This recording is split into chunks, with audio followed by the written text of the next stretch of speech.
بسم اللہ الرحمن الرحیم۔ السلام علیکم ورحمۃ اللہ۔ پیارے ساتھیوں، ایک خاص ذکر ماہ محرم کے اندر آپ ضرور کیجئے گا۔ ماہ محرم کے اندر جو اس کے پہلے 10 دن ہیں، یہ بڑی فضیلت کے ہیں کہ 10 ایام کے اندر آپ کثرت کے ساتھ استغفار کرتے رہیں اور اللہ کی راہ میں صدقہ و خیرات بھی کرتے رہیے۔ یہ دن بڑے عظیم ترین دن ہیں۔ عظیم ان 10 ایام کی برکت سے یقین جانو کہ بڑا فائدہ ملے گا۔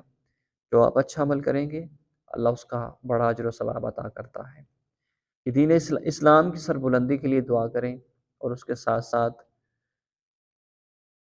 نماز پنجگانہ ادا کرتے رہیے۔ نیت کر لیجئے کہ نماز نہیں جائے گی، نماز آپ نے ضرور ادا کرنی ہے۔ نماز ادا کرنے والا انسان بڑا لکی ہوتا ہے، بڑا خوش نصیب ہوتا ہے۔ اپنوں کو، بیگانوں کو اللہ کے ذکر سے جوڑیے، اللہ کے ذکر کی طرف بلائیے۔ ضرور کچھ لمحے تبلیغ کے لیے بھی نکالیے کہ تبلیغ کرنے سے، کسی کو واعظ و نصیحت کرنے سے آپ کو اس کا بڑا فائدہ نصیب ہوگا۔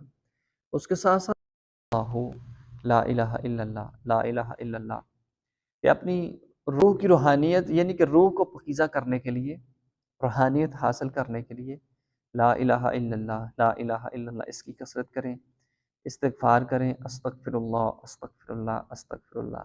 انشاءاللہ نیکیاں ہی نیکیاں، منافع بھی منافع ملے گا آپ کو انشاءاللہ۔